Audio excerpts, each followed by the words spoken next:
Hello students, SBN online classes में आपका स्वागत है और मैं डॉक्टर जीएल शर्मा। पहले भी है वह हम लेसन नंबर 6 ज्योग्राफी का लेसन नंबर 6 और उसका पार्ट फर्स्ट लेकर के आए थे। ग्रामीण आदिवासियों के बारे में पढ़ रहे थे। आज हम पार्ट सेकंड की बात करेंगे जिसमें ग्रामीण आदिवासियों के प्रतिरूप। आप ज्योग्राफी के कंप्लीट वीडियोज़ है वह प्राप्त कर सकते हैं SBN group of education YouTube channel के ऊपर। आप उसको सब्सक्राइब करें और बेल आइकन का है वह बटन दबाएं ताकि है वह कंप्लीट वीडियोज़ ज्योग्राफी के आपको उपलब्ध हो सकें। आज हम देख रहे हैं ग्रामीण आदिवासी के प्रतिरूप। प्रतिरूप का मतलब गांव का मॉडल, गांव की आकृति किस प्रकार की है, यह है वह प्रतिरूप को है वह निर्धारित करता है। यहाँ पर प्रतिरूप का अर्थ गांव की आकृति या आकार से है। आकृति या आकार से है कि गांव की आकृति किस प्रकार की है, वृत्ताकार है या टी आकार की है या फिर अन्य है वह कोई आकार है, वाई आकार है या फिर चौक पट्टी प्रतिरूप है, किस प्रकार की उसकी आकृति है, उससे है वह प्रतिरूप कहते हैं।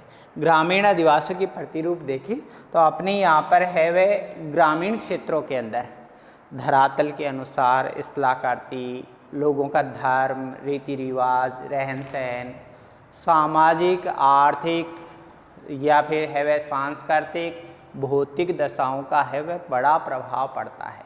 भौतिक दशाओं में जैसे सड़कें हैं वह कहाँ, सड़कों की स्थिति कैसी है, वहाँ पर सड़कों के किनारे किनारे पर है वह मकान है वह बन जाते हैं। ढाणी का एक अलग रूप है वह बन करके उभर करके सामने आता है।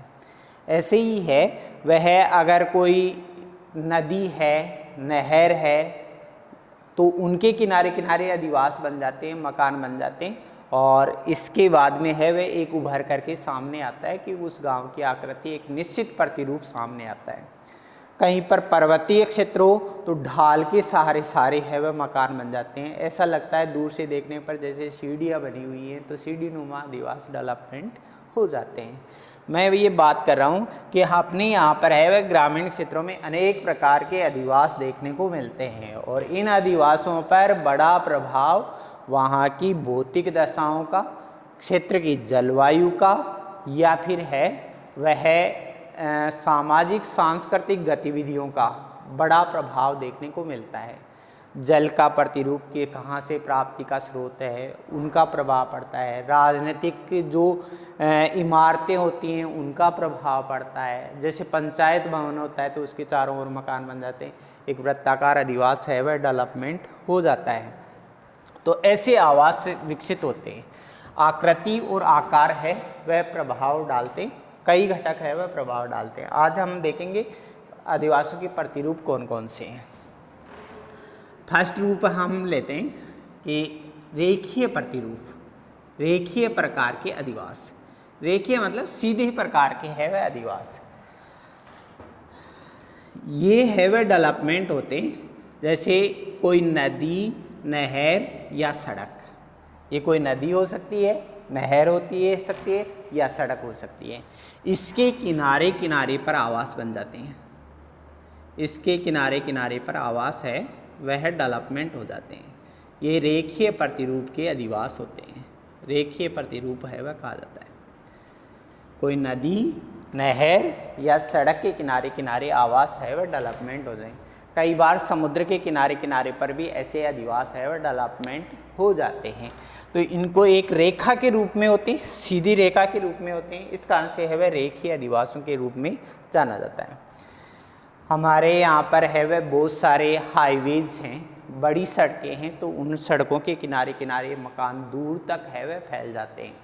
अपने नज़दीकी है वह NH 8 पर शाहपुरा है वह शहर बसा हुआ है, तो ये शाहपुरा है वह लंबाकार रूप में है वह फैला हुआ है।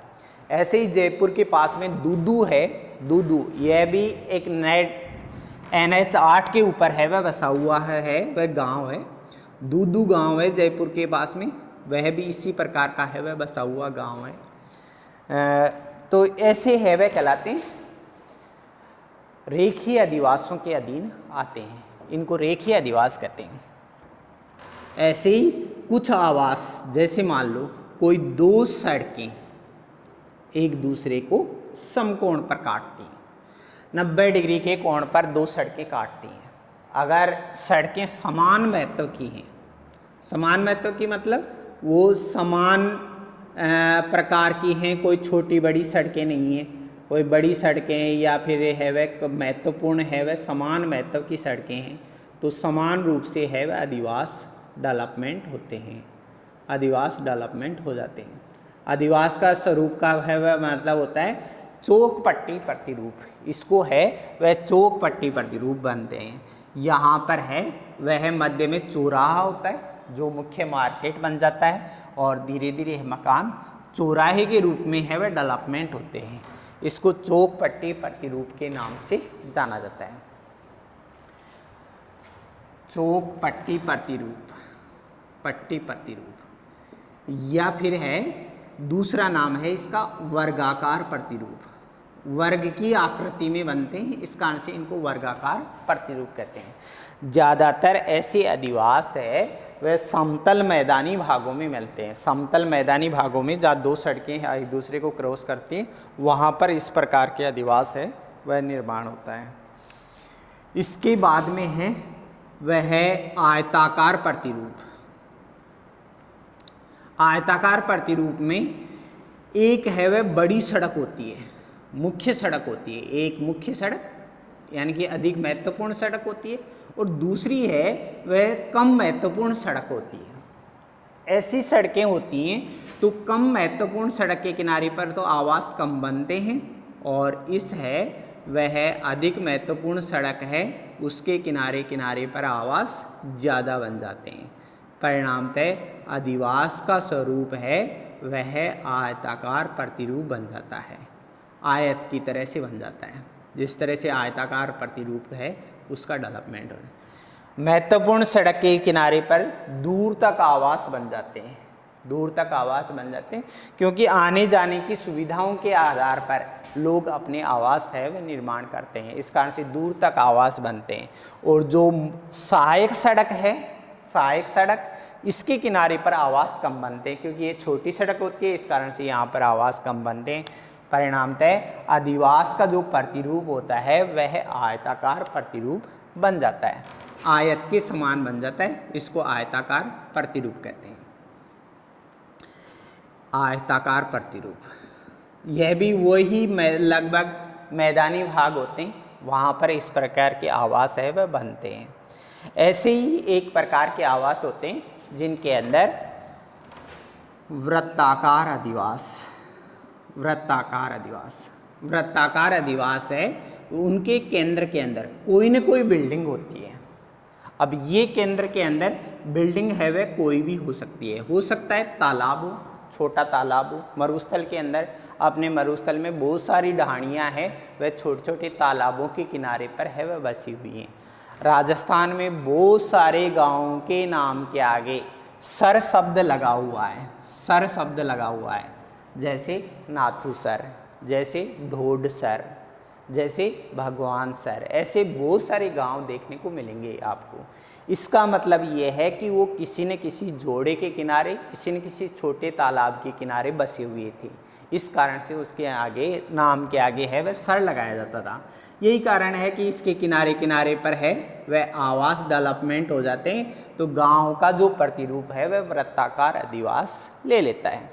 इसमें वृत्ताकार अधिवास में एक दूसरा कारण भी हो सकता है, गांव के मध्य में कोई न कोई राजनीतिक या फिर सामाजिक इमारतों का निर्माण होता है, जैसे कोई पुरानी हवेली है, या फिर कोई मंदिर है, या फिर कोई मस्जिद है, या फिर पंचायत भवन है, या फिर है वह सर्किल हो सकता है। सर्किल होता है जहाँ पर दो चार रास्ते आकर के है वह मिलते हैं, तो सर्किल बन जाता है, तो उसके चारों ओर जो मकान बनेंगे वो वृत्ताकार अधिवास के रूप में डेवलपमेंट होंगे। तो कोई मंदिर, मस्जिद, या कोई बड़ा पेड़, या फिर कोई पंचायत भवन, इस तरह के आवास रूप है वह केंद्र होता है, मध्य में केंद्र होता है, और फिर चारों ओर है वह उसके मकान बन जाते हैं। तो ये जो मकान बनते हैं वह वृत्ताकार अधिवास के रूप में बनते हैं। इनको वृत्ताकार अधिवासों के नाम से जाना जाता है। आपने यहाँ पर बहुत सारे तालाब वगैरह देखने को मिल जाते हैं, लेकिन इसमें है वह सपोज कीजिए जो अंदर की जो झील या तालाब है वह बड़ी झील है, बड़ी झील है। तो बड़ी झील होने के कारण है वह ढाणी तो छोटी सी होती है, गांव छोटा सा होता है, इस कारण से वो पूरी झील के किनारे पर नहीं बनता। वो आवास बनते हैं वह एक छोटे किनारे पर ही बनते हैं। इनको अर्धवृत्ताकार अधिवासों के नाम से जाना जाता है। अर्धवृत्ताकार अधिवास कहते हैं, अर्धवृत्ताकार अधिवास कहते हैं।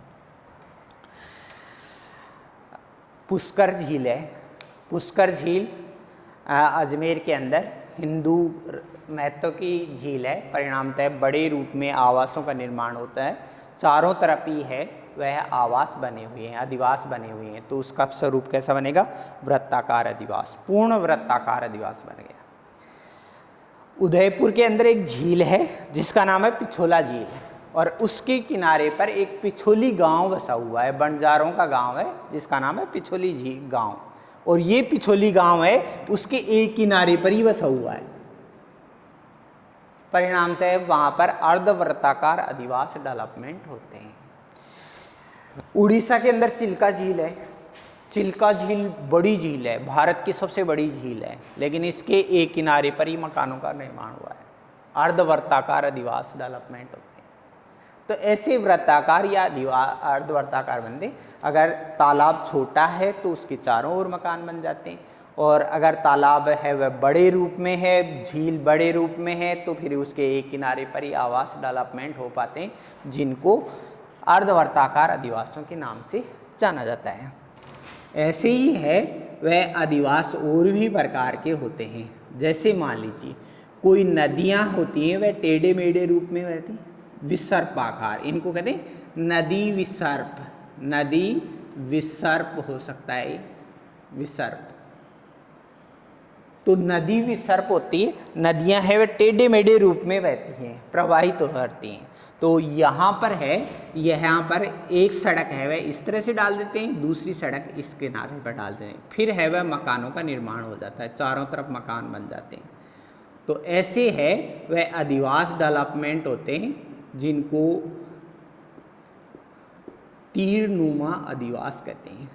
तीरनुमा अधिवास, इनकी धनुष और तीर के समान इनकी आकृति हो जाती है, तो इनको तीरनुमा अधिवासों के नाम से जाना जाता है। एक ऐसे अधिवास तीरनुमा अधिवास मिलते हैं वह जो इनकी जो महाद्वीपीय क्षेत्र होते हैं, महाद्वीपीय क्षेत्र जिनके अंदर एक स्थलखंड का वह भाग जो जिह्वा के रूप में महासागर की ओर निकला हुआ होता है उसे अंतरीप कहते हैं। अंतरीप, अंतरीप। जैसे भारत में कुमारी अंतरीप, भारत का जो दक्षिणतम पार्ट है वह कुमारी अंतरीप, कन्याकुमारी के नाम से है वह जाना जाता है। तो ये जो पार्ट है वह भी इसी प्रकार से तिरछे रूप में होते हैं। तो ऐसे अधिवासों के ऊपर भी तीरनुमा अधिवासों का है वह निर्माण होता है, जहाँ पर नदियों के विसर्प होते हैं या फिर है वह महाद्वीपों के अंतरीप होते हैं, वहाँ तीरनुमा अधिवास है वह डेवलपमेंट होते हैं। इनको तीरनुमा अधिवासों के नाम से जाना जाता है। इसके बाद में है वह दूसरे प्रकार के अधिवास हो सकते हैं। जैसे एक अधिवास होते हैं एल प्रतिरूप, एल प्रतिरूप, एल प्रतिरूप। एल प्रतिरूप में दो सड़कें आपस में काटती नहीं, मिलती हैं, समकोण पर मिलती हैं, और इन सड़कों के किनारे किनारे पर आवास डेवलपमेंट हो जाते हैं। ये एल आकार में, अंग्रेजी का एल आकार है वह बनता है। दूसरे किनारे पर डेवलपमेंट नहीं हो पाते, कारण इधर है वह कस्बा अगर नज़दीक है तो इधर ही है वह मकान ज़्यादा बनते हैं। तो ऐसे है वह कई सारे मकान देखने को मिलते हैं, इनको एल प्रतिरूप के नाम से जाना जाता है। इसी के उल्टे रूप में अगर अपन करें तो एक मान लीजिए कोई सड़क जा रही है, दूसरी इसमें मिक्स हो रही है, इसके किनारे किनारे पर है वह अधिवास बन जाते हैं। इसके किनारे किनारे पर चारों तरफ से समान रूप से यदि अधिवास बनते हैं, मकान बनते हैं, तो मकान बनने से अधिवास का रूप टी प्रकार का हो जाता है। इनको टी प्रतिरूप कहते हैं, टी प्रतिरूप के नाम से जाना जाता है। एक होते हैं त्रिभुजाकार प्रतिरूप। त्रिभुजाकार प्रतिरूप, त्रिभुजाकार प्रतिरूप उन भागों में डेवलपमेंट होते हैं जहाँ पर पहाड़ी भाग दो नदियाँ आपस में तिरछे रूप में आकर के मिलती हैं। दो सड़क हो सकती हैं या दो नदियाँ हो सकती हैं, आपस में तिरछे रूप में आकर के मिलती हैं। तो अगर नदियाँ बड़ी हैं, सड़कें बड़ी हैं, तो इसके दूसरी तरफ मकान नहीं बनते, इन दोनों के बीच में ही मकान बनते हैं। इसको कहते हैं नदी दोआब की भूमि। नदी दोआब, दोआब, दो नदियाँ या दो सड़कें आपस में तिरछे रूप में आकर के मिलती हैं। यदि सड़क बड़ी है, बड़ा हाईवे है, तो फिर है वह मध्य भाग में ही मकान है वह डेवलपमेंट होंगे। और यदि मान लीजिए दो नदियाँ बड़ी हैं, तो उनके बीच की भूमि को नदी दोआब कहते हैं, तो वहाँ पर है वह अधिवास का जो आकार है वह त्रिभुजाकार बन जाता है। इनको त्रिभुजाकार अधिवासों के नाम से जाना जाता है। इनके किनारे पर अगर मान लीजिए ये नदियाँ छोटी हैं, नदी छोटी है, तो फिर इसका रूप अलग हो जाएगा। जैसे मान लीजिए एक नदी इधर से आ रही है, दूसरी नदी इस साइड से आ रही है, मकान है वह इस तरह से मकानों का डेवलपमेंट होगा। छोटी हैं तब ऐसे मकानों का डेवलपमेंट होता है। इनको कहते हैं वाई प्रतिरूप, वाई आकार के गांव, वाई आकार के गांव। अंग्रेजी का जो अक्षर है वाई है, वाई आकार के गांवों के नाम से जाना जाता है। ऐसे ही सपोज कीजिए कि कोई है वह पहाड़ी क्षेत्र है, पहाड़ी क्षेत्र है, पहाड़ का ढाल है, ये पर्वत है। अब पर्वत के किनारे पर है वह आवास बनते हैं, तो पर्वत पर जो आवास बनते हैं यहाँ पर मकान इस तरह से बनेंगे, मकान इस तरह से बनेंगे। ऐसा लगता है दूर से देखने पर जैसे मकानों की सीढ़ियाँ बनी हुई हैं, सीढ़ियाँ जैसे आवास है वह बने हुए हैं। इनको सीढ़ी नुमा अधिवासों के नाम से जाना जाता है। ये ज़्यादातर हिमालय पर्वतीय भागों में बहुत ज़्यादा देखने को मिलते हैं। हिमालय है, रॉकीज एंडीज हैं, एटलस हैं, आल्पस हैं, ये पहाड़ों की ढाल पर ज़्यादातर ऐसे ही मकान देखने को मिलते हैं। राजस्थान में भी, राजस्थान में चित्तौड़गढ़ है, चित्तौड़गढ़ इसी प्रकार के सीढ़ी नुमा अधिवास पहाड़ी के ढाल के ऊपर है वह देखने को मिल जाते हैं। तो ऐसे है वह काफ़ी सारे मकान है वह देखने को मिल जाएंगे जिनको सीढ़ी नुमा अधिवासों के नाम से जाना जाता है। इनको सीढ़ी नुमा अधिवास कहते हैं, सीढ़ी नुमा अधिवास। ऐसे ही बहुत सारे प्रतिरूप और भी होते हैं जिनके अंदर सपोज कीजिए कि चारों तरफ से रास्ते आ रहे हैं, चारों तरफ से रास्ते आ रहे हैं और समान रूप से जनसंख्या का है वह बसा हुआ है, सभी जगह पर जनसंख्या का बसा हुआ है। सभी दिशाओं से मार्ग आकर केंद्र पर मिल रहे हैं और सभी जगह समान रूप से अधिवासों का बसा हुआ है। इनको कहते हैं अरीय प्रतिरूप, अरीय प्रतिरूप। दूसरा नाम है इनका त्रिज्याकार प्रतिरूप भी है, त्रिज्याकार। जैसे वृत्त की त्रिज्या होती है ना, उसके समान है वह इन आवासों का निर्माण होता है, अधिवासों का निर्माण होता है।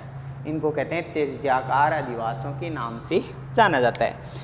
ये जैसे वृत्त की त्रिज्याएं होती हैं, वो त्रिज्याएं है वह चारों दिशाओं में है वह निकली हुई होती हैं। ऐसे गांव ज़्यादातर मिलते हैं उन भागों में जहां समतल मैदानी भाग हैं और सभी दिशाओं से आकर छोटे छोटे मार्ग आकर केंद्र पर है मिलते हैं। केंद्र में मार्केट डेवलपमेंट होता है और चारों ओर से है वह समान रूप से अधिवास है वह बसे हुए होते हैं। कभी कभी परिस्थितियां ऐसी बनती हैं जैसे मान लीजिए ये चारों दिशाओं से ये मार्ग आकर के केंद्र पर मिल रहे हैं। अब केंद्र पर मिल रहे हैं तो जो चौक होता है, मेन चौक केंद्र होता है, उसके पास में तो खूब सारे मकान बन जाते हैं। इसके आसपास में मकान है वह ज़्यादा होते हैं, ज़्यादा संख्या होती है मकानों की, चारों तरफ आवास बन जाते हैं क्योंकि मार्केट नज़दीक आ गया ना, उसकी वजह से। लेकिन फिर सड़कों के किनारे पर आगे जा कर के आवास क्या हो जाते हैं, कम हो जाते हैं। सड़क के किनारे किनारे पर आवास कम हो जाते हैं, इधर भी इस तरह से आवास कम हो जाते हैं, आवासों की संख्या कम हो जाती है। अधिवास का आकार है, ये कोने से है वह बाहर निकल जाते हैं। इन कोणों के कारण अधिवास का जो आकृति है वह एक तारे के रूप में बन जाती है। इसको कहते हैं स्टारनुमा अधिवास कहते हैं, तारानुमा अधिवास। बोर्ड परीक्षा में कई बार है वह इनके चित्र बना करके पूछे जाते हैं कि तारानुमा अधिवास या अरीय अधिवास को चित्र के द्वारा स्पष्ट कीजिए। इनमें मुख्य अंतर यही होता है, चारों तरफ से इसमें भी मार्ग आकर के मिलते हैं, इसमें भी चारों दिशाओं से मार्ग आकर के मिलते हैं। इसमें जो जनसंख्या होती है समान रूप से बसी हुई होती है, अरीय अधिवास में समान रूप से बसी हुई होती है। और तारानुमा अधिवास में केंद्र पर जनसंख्या ज़्यादा होती है, लेकिन बाहर जाते हैं तो सड़कों के किनारे किनारे आवास कम होते चले जाते हैं। इनको है वह तारानुमा अधिवासों के नाम से जाना जाता है। ऐसे ही है वह अधिवास होते हैं मधुछत्ता प्रतिरूप में, मधुछत्ता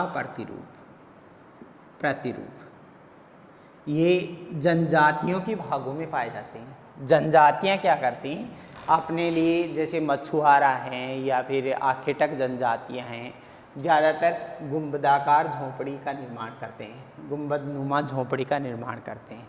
ऐसा है वह अगर गांव है वह बस जाता है, गांव पूरा गांव बस जाता है, तो ऐसा लगता है जिस तरह से कोई मधुमक्खी का छत्ता है वह लगा हुआ हो।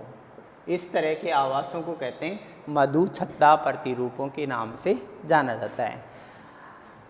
भारत में हिमालय पर्वतीय भागों में एक टोडा जनजाति के लोग रहते हैं, मधुछत्ता प्रतिरूप। ये गुंबदाकार रूप में बसे हुए होते हैं, इस तरह से गुंबदनुमा बसे हुए होते हैं।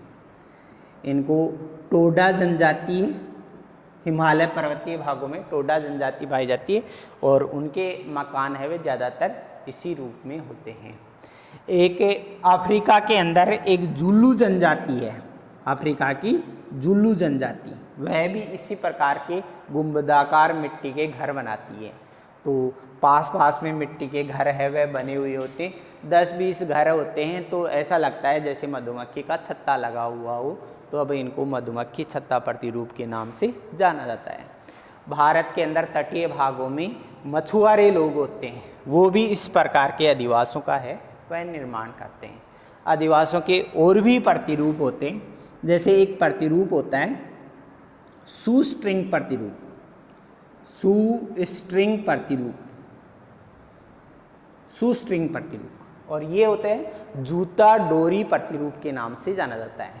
ये उन भागों में मिलता है जिन भागों में पहाड़ी स्थल होता है। पहाड़ी के ऊपर जैसे मान लीजिए यहाँ पर मंदिर बना हुआ है और इस मंदिर के ऊपर जो रास्ता है इस तरह से टेढ़े मेढ़े रूप में जाता है, टेढ़े मेढ़े रूप में जाता है। तो यहाँ पर है वह इस किनारे के किनारे किनारे मकान बन जाते हैं। जो श्रद्धालु लोग जाते हैं उनकी सहायता के लिए है वह प्रसाद की दुकानें हैं या फिर रहने के स्थान हैं या कोई होटल वगैरह है, दुकान वगैरह है, ऐसे डेवलपमेंट होते हैं। वैष्णो देवी का एक उदाहरण है कि उनके तटीय भागों के अंदर जो सड़क है, सड़क के किनारे किनारे खूब सारे है वह मकान देखने को मिलते हैं। तो ये है वह सुस्ट्रिंग प्रतिरूप, जूता डोरी प्रतिरूप के नाम से जाने जाते हैं। ऐसे ही है वह और भी बहुत सारे है वह प्रतिरूप मिलते हैं। एक प्रतिरूप मिलता है द्विआधारी गांव, इसको बोलते हैं द्विआधारी गांव, आधारी गांव।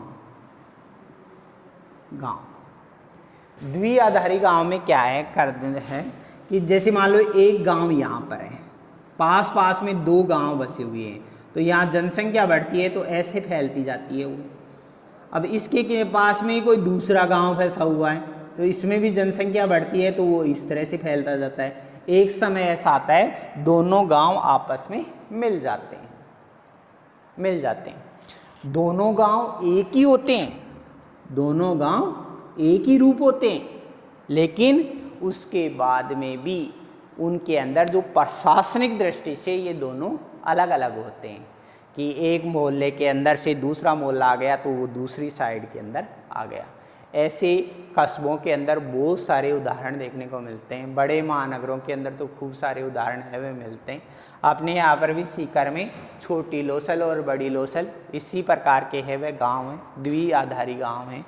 तो ऐसे है वे द्विआधारी गाँवों का डेवलपमेंट होता है। जब दो केंद्रों के ऊपर छोटे छोटे गाँव है वे डेवलपमेंट होते हैं तो ये विकसित होते हुए एक समय आने पर वे आपस में मिल जाते हैं। इनको द्विआधारी गाँवों के नाम से जाना जाता है। ऐसे ही एक गांव होते हैं जो अनाकार प्रतिरूप में बसे हुए हैं। अनाकार, अनाकार का मतलब जिसका कोई आकार नहीं हो, वह अनाकार प्रतिरूप के नाम से जाने जाते हैं। और ऐसे गांव वहाँ डेवलप होते हैं जहाँ पर है वह ऊबड़ खाबड़ असमतल धरातल हो, असमतल धरातल हो, और वहाँ पर टेढ़े मेढ़े गलियों रास्तों के ऊपर बसे हुए जो गांव होते हैं, उनके अंदर जो मकान बसे हुए होते हैं, उनको है वह अनाकार प्रतिरूप में होते हैं। उनका कोई निश्चित आकार नहीं होता, उनको अनाकार प्रतिरूप के नाम से जाना जाता है। एक होता है ब्लॉक प्रतिरूप होता है। ब्लॉक प्रतिरूप, ब्लॉक का मतलब है ऐसे गांव वहाँ विकसित होते हैं जहाँ जंगली क्षेत्र होते हैं। जंगली क्षेत्र होते हैं वहाँ गांव के चारों ओर एक सुरक्षा दीवार बनाई जाती है। 2-3 रास्ते छोड़ दिए जाते हैं और ये रास्ते है वह रात के समय बंद कर दिए जाते हैं और इन दीवारों के बीच में गांव बसा हुआ होता है। इनके बीच में गांव बसा हुआ होता है ताकि कोई जंगली जानवर, हिंसक जानवर है वह हमला नहीं कर सके। इसके लिए ब्लॉक प्रतिरूप है वह डेवलपमेंट होते हैं। ऐसे है वह इतने प्रकार के है वह बहुत सारे प्रकार के प्रतिरूप गाँवों के अंदर देखने को मिलते हैं। ग्रामीण क्षेत्रों के अंदर बात करते हैं। ग्रामीण क्षेत्रों की समस्याएं गाँव के अंदर छोटी छोटी ढाणियाँ होती, बस्तियाँ होती और ये है वह ढाणियाँ बसी हुई होती हैं। इनके अंदर अनेक प्रकार की समस्याएं पाई जाती हैं। इनके अंदर मूल समस्या है वह जल की समस्या होती है। जल की समस्या, गाँवों के अंदर पेयजल का अभाव होता है, मीठे पेयजल का अभाव होता है। ग्रामीण लोग है वह अपने सिर पर है वह मटके रखकर कई किलोमीटर से है वह पानी लेकर के आते हैं, दूर दूर से पानी लेकर के आते हैं। तो मुख्य जो समस्या है वह है पानी की समस्या होती है। फर्स्ट बात, पानी का अभाव होता है तो दूर से उनको पानी लाना पड़ता है। जब पानी का अभाव होता है तो कई दिन तक मटके के अंदर भरा हुआ रहता है, इस कारण से वो संक्रमित भी हो जाता है। उसके अंदर है वह बैक्टीरिया उत्पन्न हो जाते हैं जिसके कारण है वह बीमारियां अधिक होती हैं। वो प्रदूषित जल है वह पीने को मजबूर हो जाते हैं। कई गांवों में फ्लोराइड की समस्या पाई जाती है, तो उस समय भी पेयजल का बड़ा अभाव है वह ग्रामीण क्षेत्रों में देखने को मिलता है। तो सबसे मूल समस्या पेयजल की समस्या होती है जो ग्रामीण क्षेत्रों में पाई जाती है। दूसरी मुख्य समस्या होती है वह सड़कों की समस्या होती है। सड़कों की समस्या, सड़कों का अभाव होता है ग्रामीण क्षेत्रों में। सड़कों का अभाव, सड़कों का अभाव होने के कारण ग्रामीण क्षेत्रों में जो पहुंच मार्ग होता है, शहरों या कस्बों से पहुंच मार्ग, वह बहुत कम मात्रा में पाए जाते हैं। परिणामतः ग्रामीण लोग अपने संसाधन है वह बेच नहीं पाते। कई बार सड़कों के अभाव में साधन नहीं मिल पाते। परिणामतः है वह कई बार बीमारी होने पर या प्रसव के दौरान है वह काफ़ी समस्याएं ग्रामीण क्षेत्रों में देखने को मिलती हैं। गाँवों के अंदर है वह सामाजिक सुविधाएं बहुत कम मात्रा में पाई जाती हैं। सामाजिक सुविधाएं, सामाजिक सुविधाओं का मतलब है जैसे शिक्षा है, चिकित्सा है, या फिर है वह कोई डाकघर की सुविधा है, संचार की सुविधाएं हैं। ये सामाजिक सुविधाएं हैं वह ग्रामीण क्षेत्रों में बहुत कम मात्रा में देखने को मिलती हैं। परिणामतः इन सुविधाओं के कारण ही ग्रामीण लोग मार्केट की तरफ है वह पलायन करते हैं। तो ये सुविधाएं जैसे शिक्षा है, चिकित्सा है, या फिर है वह डाक संचार की सुविधाएं हैं, ये ग्रामीण क्षेत्रों के अंदर बहुत कम मात्रा में पाई जाती हैं। बिजली पानी की सुविधाएं कम मात्रा में पाई जाती हैं। ग्रामीण क्षेत्रों के अंदर,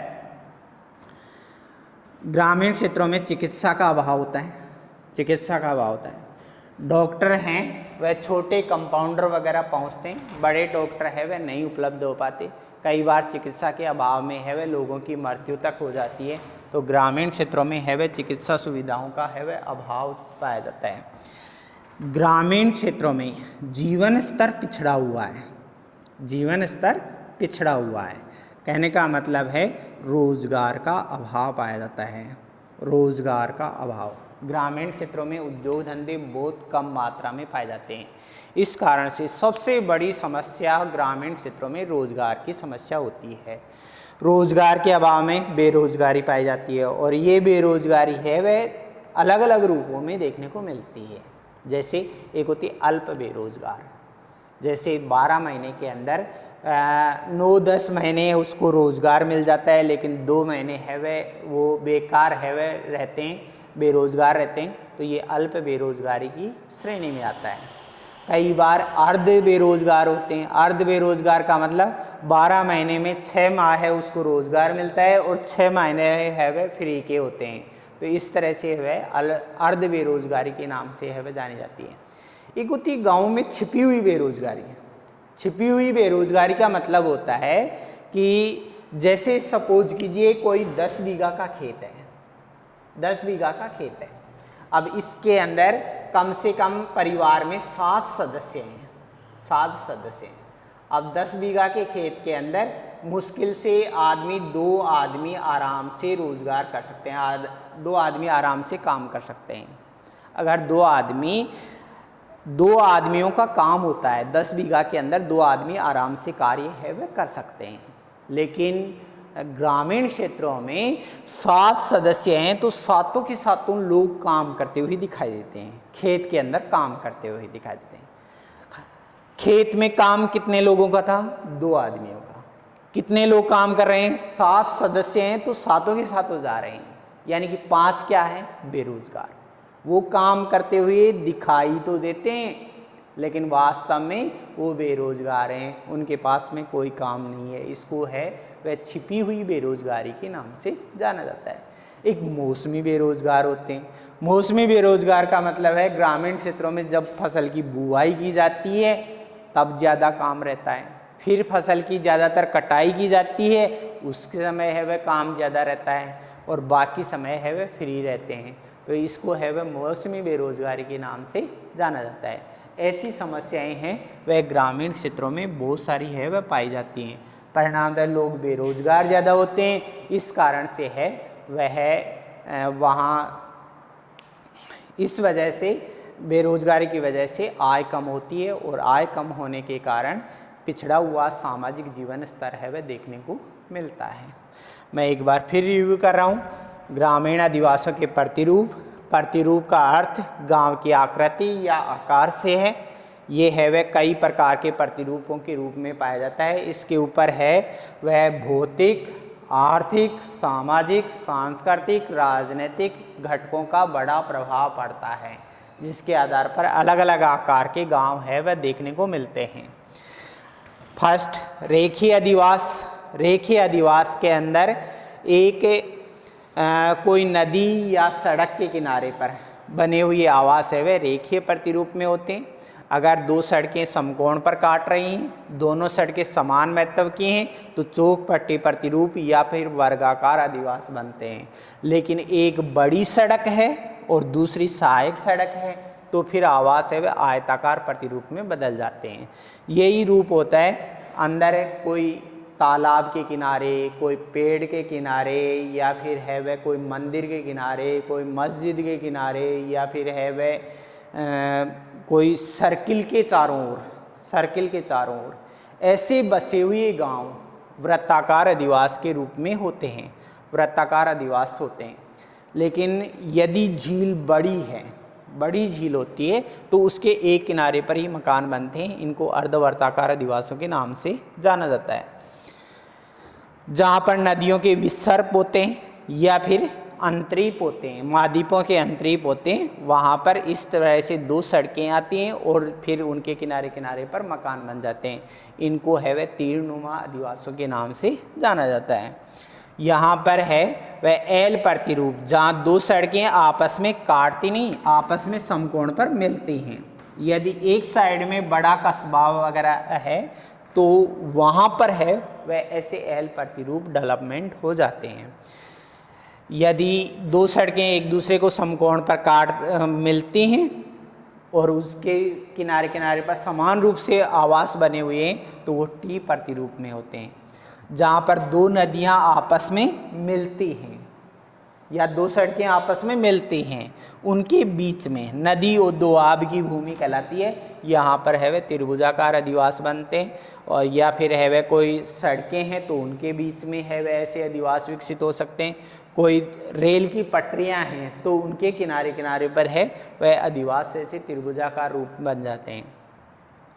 यदि मान लो वो नदियाँ छोटी हैं और तिरछे रूप में बदल रही हैं या फिर सड़कें छोटी हैं तो इनके किनारे किनारे पर दूर तक है वह आवास बन जाते हैं, वाई प्रतिरूप में होते हैं। सीढ़ीनुमा प्रतिरूप, पहाड़ का ढाल होता है उसके किनारे किनारे पर सीढ़ीनुमा प्रतिरूप डेवलपमेंट होते हैं। अरीय प्रतिरूप, जहाँ पर चारों दिशाओं से मार्ग आकर केंद्र पर मिलते हैं तो वहाँ समान रूप से है वह जनसंख्या बसी हुई होती है, अरीय प्रतिरूप कहलाते हैं। तारा प्रतिरूप, केंद्र पर चारों तरफ से है वह मार्ग आकर के मिलते हैं। केंद्र पर आवास अधिक, लेकिन केंद्र से दूर जाने पर सड़क के किनारे आवास कम होते जाते हैं तो इनको है वह तारा प्रतिरूप है वह कहा जाता है। मधुमक्खी के छत्ते की तरह गुंबदाकार आवास बनाने वाली जनजातियां, टोडा जनजाति, जुलू जनजाति, मछुआरों के गांव ऐसे मधुमक्खी छत्ता प्रतिरूप में होते हैं। पहाड़ के ऊपर कोई मंदिर बना हुआ है, ऐसे स्थान पर है वह जाने वाले मार्ग के किनारे किनारे पर शू स्ट्रिंग प्रतिरूप, जूता डोरी प्रतिरूप के रूप में होते हैं। द्विआधारी गांव, जो दो आधारों पर डेवलपमेंट होते हैं, आपस में डेवलपमेंट करते हुए आपस में मिल जाते हैं, इनको द्विआधारी गांवों के नाम से जाना जाता है। ब्लॉक प्रतिरूप, यदि गांव के चारों ओर सुरक्षा दीवार बनाई जाती है उनको ब्लॉक प्रतिरूप के नाम से जाना जाता है। ऐसे गांव जिनके का कोई आकार नहीं होता, टेढ़े मेढ़े रास्तों से ऊबड़ खाबड़ स्थानों पर बने से हुए गांव होते हैं, उनको अनाकार गांव के नाम से जाना जाता है। अनाकार या अनियमित गांव कहते हैं। अनियमित, अनियोजित गांव होते हैं, उनका कोई आकार, निश्चित आकार नहीं होता। ऐसे ही है वह ग्रामीण क्षेत्रों की समस्याओं की बात कर रहे थे। ग्रामीण क्षेत्रों में पेयजल की समस्या है वह पाई जाती है, सामाजिक सुविधाएं कम पाई जाती हैं, जनसंख्या कम पाई जाती है, शिक्षा, चिकित्सा, डाक, परिवहन, संचार की है वह सुविधाओं का अभाव होता है, परिवहन की सुविधाएं कम पाई जाती हैं। ग्रामीण क्षेत्रों के अंदर पिछड़ा हुआ जीवन स्तर मिलता है क्योंकि उद्योग धंधे कम होते हैं, रोजगार के साधन कम होते हैं। इस तरह से है वह ग्रामीण क्षेत्रों के अंदर पिछड़ा हुआ जीवन स्तर देखने को मिलते हैं। इसी के साथ